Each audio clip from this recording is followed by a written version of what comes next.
Hi, hello, namaste. Welcome back to Needs of Children.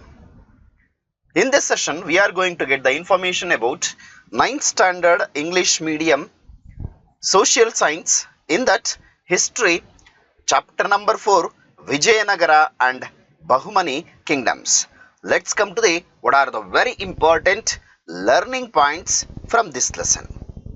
In this lesson, you will learn the very important points like the establishment of Vijayanagara and Bahumani kingdoms, the dynasties which ruled Vijayanagara and Bahumani kingdoms, achievements and contributions of Sri Krishna Deva Raya, the contributions of Vijayanagara Empire to culture, the cultural achievements of Bahumani kingdom. So these are the very important learning points from the Vijayanagara and Bahumani kingdoms. So let's come to in this we are going to get Vijayanagara kingdom. The establishment of the Vijayanagara Empire is the landmark in Indian history. The South Indian dynasties like the Yadavas of Devagiri, here you can see the Yadavas of Devagiri, and then Kakatiyas of Warangal.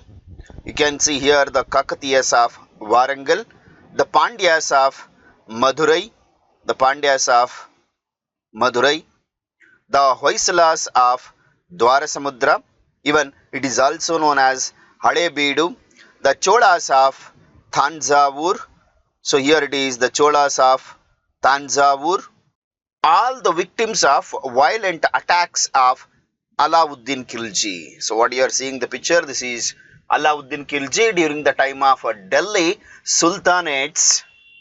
These are all the South Indian rulers. They are suffered a lot by the attacks of Allauddin Khilji.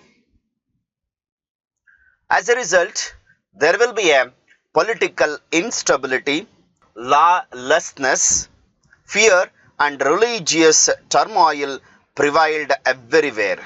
In this critical condition, under these circumstances, the kingdom of Vijayanagara took the birth. So it ruled for 3 centuries. By the 15th century, it spread up to Indian Ocean in the south, Bay of Bengal in the east, and Arabian Sea in the west. By the 15th century, the Vijayanagara kingdom. As we are going to get the information about the founders of this dynasty, name called as Hakka and Bukka, those who established this empire on the banks of the Tungabhadra river in the year 1336. Later, Hampi became the capital of Vijayanagara Empire. The Vijayanagara kingdom had to face the resistance of the following kingdoms that were the present during the time they are Delhi Sultans. Because of before that there will be other South Indian rulers. They are suffered a lot by the Delhi Sultanates. Gajapati of Orissa. You can see here the Gajapatis of Orissa. And Bahumani kingdoms in the northern part of India. What you are seeing? Ahmednagar, Berar, Bidar, Golconda, Vijayapura. So these are the 5 Shahi kingdoms. They are northern Deccan. They are also become the enemies for the Vijayanagara kingdom. Among that, this Vijayanagara kingdom has been ruled 4 dynasties. They are called as Sangama dynasty, Salava dynasty, Tulava dynasty and Arabian dynasty. Among that, the first dynasty named called as Sangama dynasty. They ruled from 1336 to 1486. The most famous kings of Sangama dynasty, Harihara first, Bhukkaraya, Harihara second and Praudadevaraya are the very famous kings among the Sangama dynasty. As we already get the information about that, Harihara laid the foundation for the Vijayanagara Empire and developed a capital amidst in new hillocks.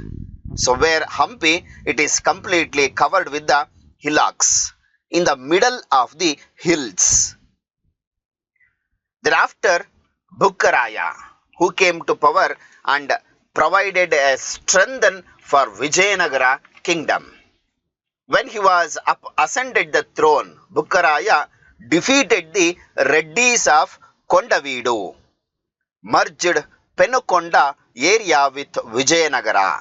After defeating Reddys of Kondaveedu, Bukkaraya merged the Penukonda area with Vijayanagara. So here you can see this is the area of Penukonda, which was under the control of the Reddys of Kondaveedu. Then after merged with Vijayanagara kingdom by the Bukkaraya. Bukkaraya was also successful in solving the religious war between the Jains and Sri Vaishnavas. That religious problem has been solved by Bukkaraya. As this shows, he upheld the religious harmony. Also, the problem has been solved between Jains and Sri Vaishnavas. As this fact is revealed by one of the inscriptions in Shravanabelagola. We can see the very important achievement, contribution of Bukkaraya, that one of the inscription will provide the information about this matter of Bukkaraya. He constructed a fort and a few temples in the capital, and he mainly encouraged in the agricultural activities. So these are all some of the very important contribution has been provided by Bukkaraya. Even Bukkaraya sent an ambassador to the court of Chinese king belonging to the Ming dynasty. So while Chinese they are ruling during that time, China, which was under the control of the Ming dynasty, to that dynasty he sent an ambassador.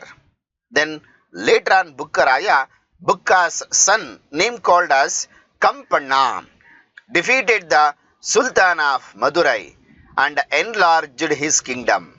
After Bukka, his son, name called as Kampanna, ascended the throne. After that, he defeated the Sultan of Madurai and enlarged his kingdom. As this victory, it is marked one of the work name called as Madhura Vijayam. The work written by Ganga Devi. Madhura Vijayam, which was the work written by Ganga Devi. So this is about Bukkaraya and his son name called as Kampanna. So after that, Harihara II. Harihara II, the son of Bukkaraya. He ruled nearly 27 years. The Vijayanagara Empire comprised of vast areas under the Harihara II. When Harihara II came to power, he took into his control Kondaveedu, Kurnool and Nelluru forts were come under the control of the Harihara II. Then after, at the time, the death of Bahumani Sultan Muzayid, Harihara II expanded his kingdom from Goa to the north of the Konkan coast. So here you can see from Goa to Konkan coast. This part of area it is called as the Konkan coast. So Harihara II expanded his kingdom from Goa to north part of Konkan coast. Up to there his kingdom it has been extended by Harihara II.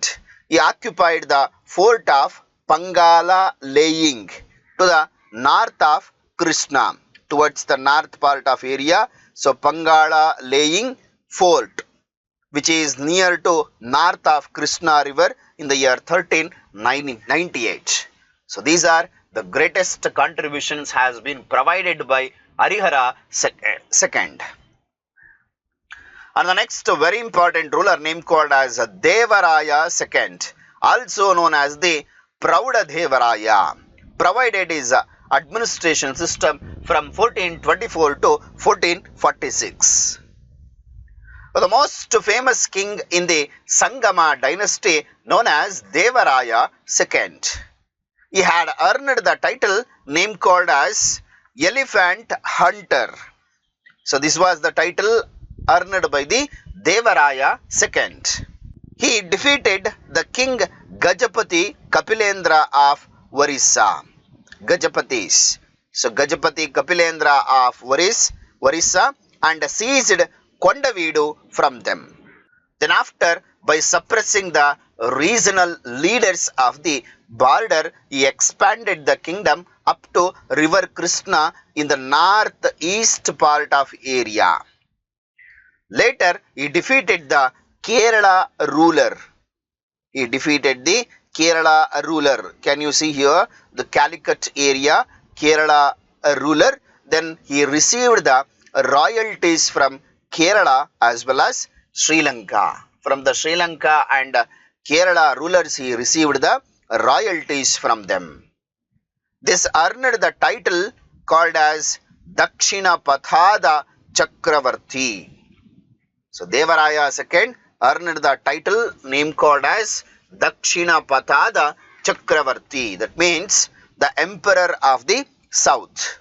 Through these conquests, the Vijayanagara Empire extended from Sri Lanka to Gulbarga and Telangana to Malabar. Up to there, the kingdom of Vijayanagara, it has been extended during the rule of Devaraya II or Prauda Devaraya.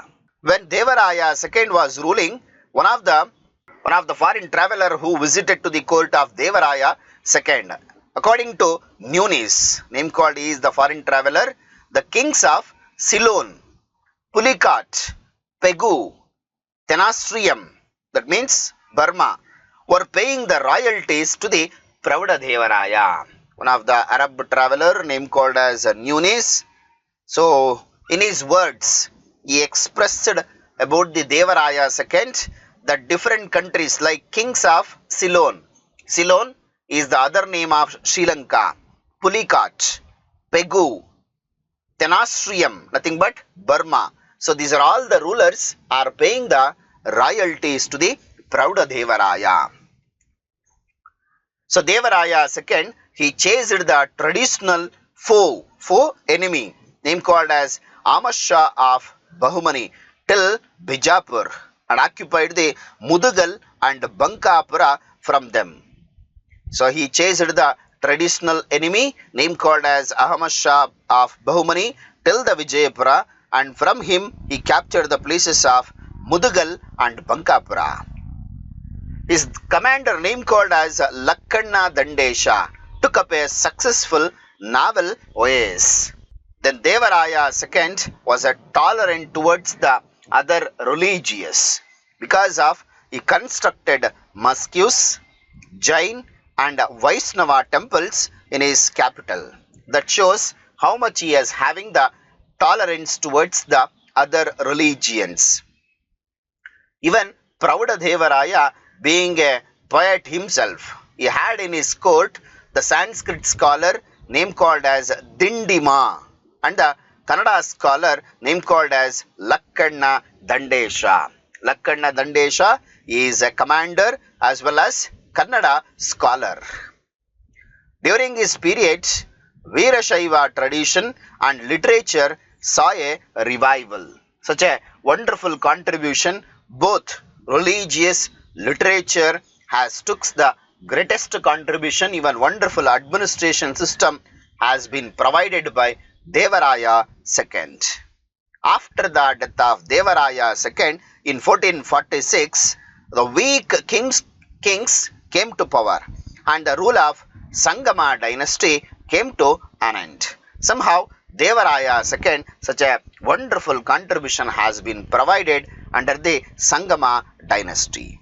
So that's it about today's session. I hope you have understood till now what we are discussed. In case of if you having any doubts related to till now what we are discussed, you can comment in the comment box. I will solve your doubts and I will come back with the next video. Until, keep watching my channel. Thank you. Have a nice day. See you in the next session. Bye bye. Take care.